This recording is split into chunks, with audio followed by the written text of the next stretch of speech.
We are live. We are live. We are live. Thanks for coming and welcome. I am your indigenous Hebrew Israelite, and today we're going to be talking about the book of James. So, the book of James is one of the New Testament books. I guess one of the Abrahamic faiths, which I believe is Talmudism, doesn't address this, but the other ones do. So we're going to be looking at the book of James. And as you can see, the title, and the title is that when we're reading the any of the prophecies of the last days, it will be pertaining to a certain group of people that are being afflicted as no other people have been afflicted before. So there are ancient afflictions that happened to the Israelites and well, basically to other people. They were, I guess, human trafficked to other countries, sent here and there, made slaves, But what happened to black people is very different because not only did they, get human trafficked, sent to other countries, and made slaves, but black people lost their identity.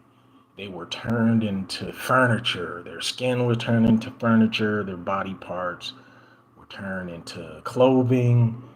Our children are used, well, not our, but the ancestors, our forebearers were used as gator bait. All kinds of things, just gross, hideous things happened to black people being associated with what is called colonialism here in the Americas. So, and no other group of people have been treated such.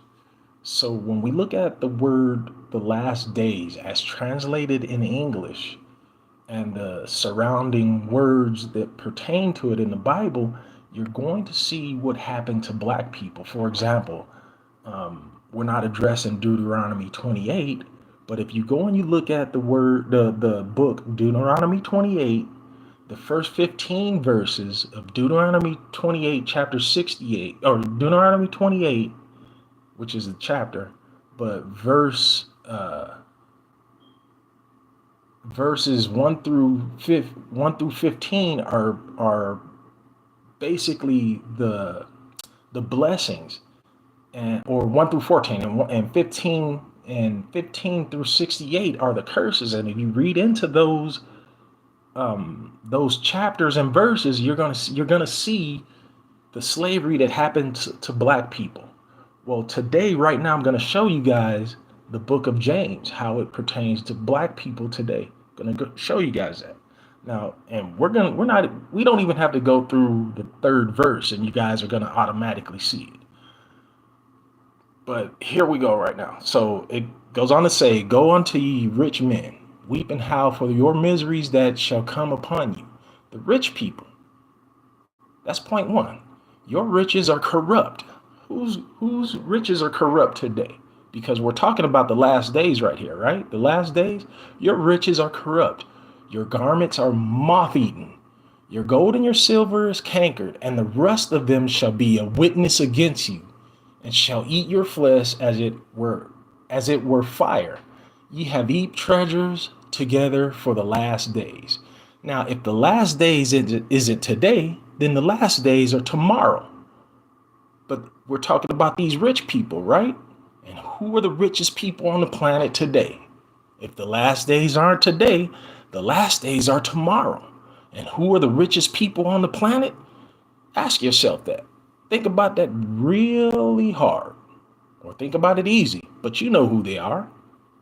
This next verse, again, this is you getting to this third verse, you already know who we talking about without even saying it. The richest people on this planet in the last days. What do they have? And this is what is James saying about them? Okay? Now this very next verse, verse 4, "Behold the hire of laborers who have reaped down your fields." Who are the laborers? and the fields that they reaped, which is of you, kept back by fraud. This happened to black people. Okay? Behold, the hire of the laborers who have reaped down your fields, which is of you, rich people, kept back by fraud. Those people are crying. What is the Bible saying right here? What's the Bible saying right here? It's talking about the people who worked in the fields of the rich people, and the labor and the hire was kept back by fraud. These people are crying, and the cries of them which have reaped are entered into the ears of the Lord of Sabbath. Do I have to keep going? Do I got to keep going? These same rich people, again, it says in verse 5, ye have lived in the pleasure on earth and been wanton. Now go look up this word wanton, and you're going to see that it is malicious. This is a very negative word on how black people was treated by rich people. Okay? Ye have nourished your hearts. Again, it keeps going. You've nourished your hearts, and in a day of slaughter, ye have condemned and killed the just, and he do not resist you. This is a picture of what happened to black people. You guys can believe it or not, but that's exactly what's happening in the last days. Of people who have worked in the fields of the rich people, and the wages, the hire and the wages were kept back by fraud. They want to pay reparations, but they could make malicious laws and codes and word use to destroy these people. Verse 7, be ye patient, brethren, because again, this is James talking to the people. Be ye patient, brethren, unto the coming of the Lord. Behold, the husband waiteth for the precious fruit of the earth, and have long patience for it, until he receive the early and latter rain. Be ye also patient, establish your hearts, for the coming of the Lord draweth nigh. Grudge not one against another. And this is one of those things that the so-called black Israelites, the so-called campfire guys out there screaming on the street corners, they need to pay heed to this, unless they don't believe in the New Testament. Some of them don't believe in the New Testament. But right here, James is telling them not to grudge one another. Don't go out there cursing and, spitting fire against each other, lest ye be condemned. Behold, the judge standeth before the door. Take my brother, the prophet, who have spoken in the name of the Lord, for an example, suffering, affliction, and of patience. Behold, we count them happy which endure. Okay? Because this is not our fight. This is the Most High's fight. And as you're going to see how Job, it says, behold, we count them happy which endure. Ye have heard of the patience of Job. Job didn't have to fight. It was the angels of the Lord going out, helping him afterwards. And again, have seen the end of the Lord. So this is the patience of Job, have seen the end of the Lord. So Satan was in the midst of the congregation of the Lord, questioning the Lord, his mercy to Job. And the Lord allowed Satan, which is the accuser, to go and tear up Job's life. Well, in the end of Job's life, he got double fold of what he had before. And here we go. And the Lord is very pitiful and tender in mercy. But of all things, my brethren, swear not, neither by heaven, neither by earth, neither by any other oath. Okay, so when it says swear here, it's not curse words like F you and, all those other words you believe that are swear words today.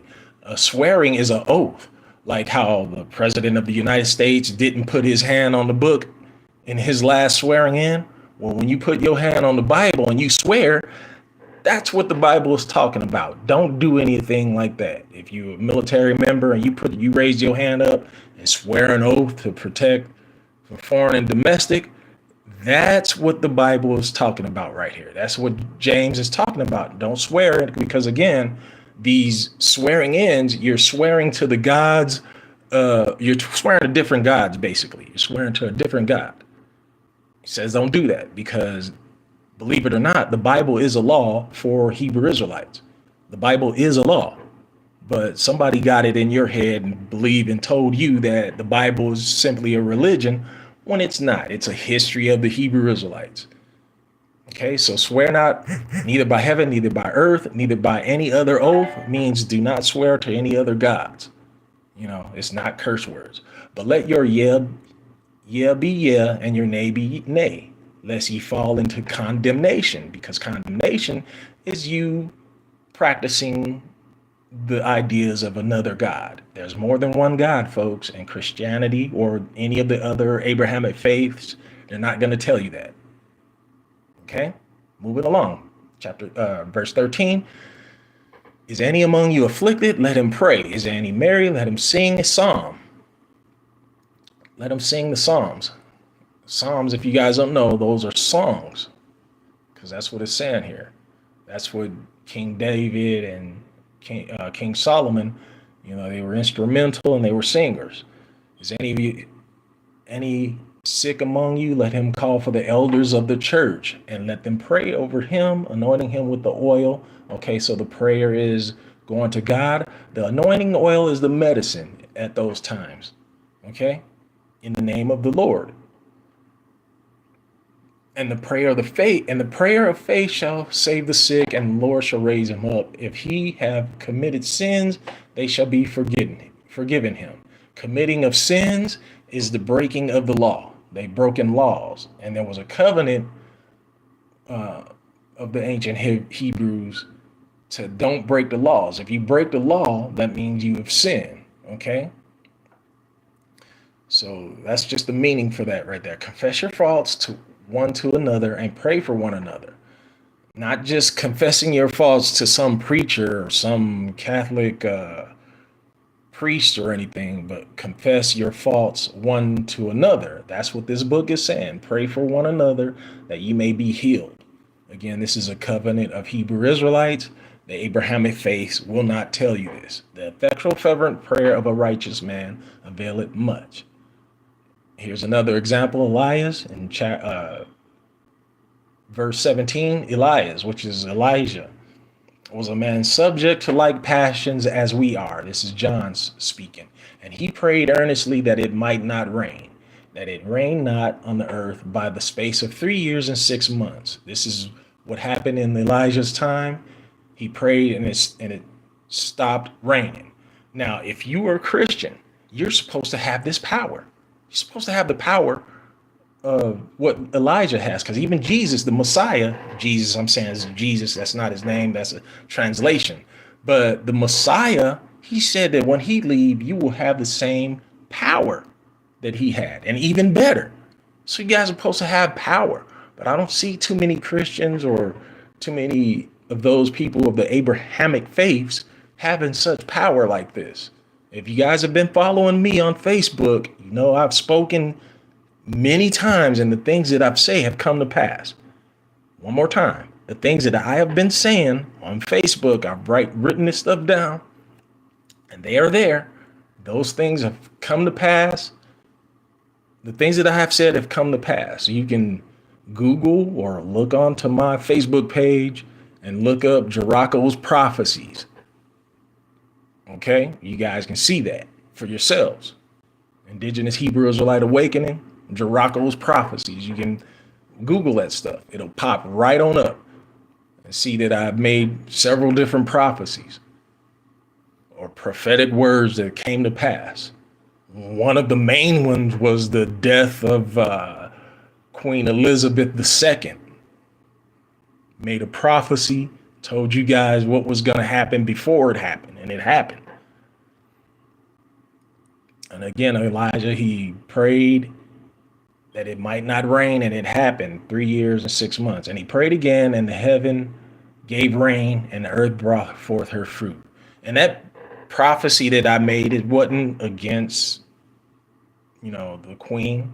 I'm not against anybody. I just said that, and it happened because it was supposed to happen. Not that I'm not wishing death on anyone. Just to make that clear. Like it was supposed to happen, and it happened. Okay? Brethren, and here's to get this finished off. Brethren, if any of you do err from the truth, and one convert him, let him know that he which converteth the sinner from error, and again, sin is the breaking of the law. He which converteth the sinner from error of his ways shall save a soul from death. And death is just the loss of consciousness.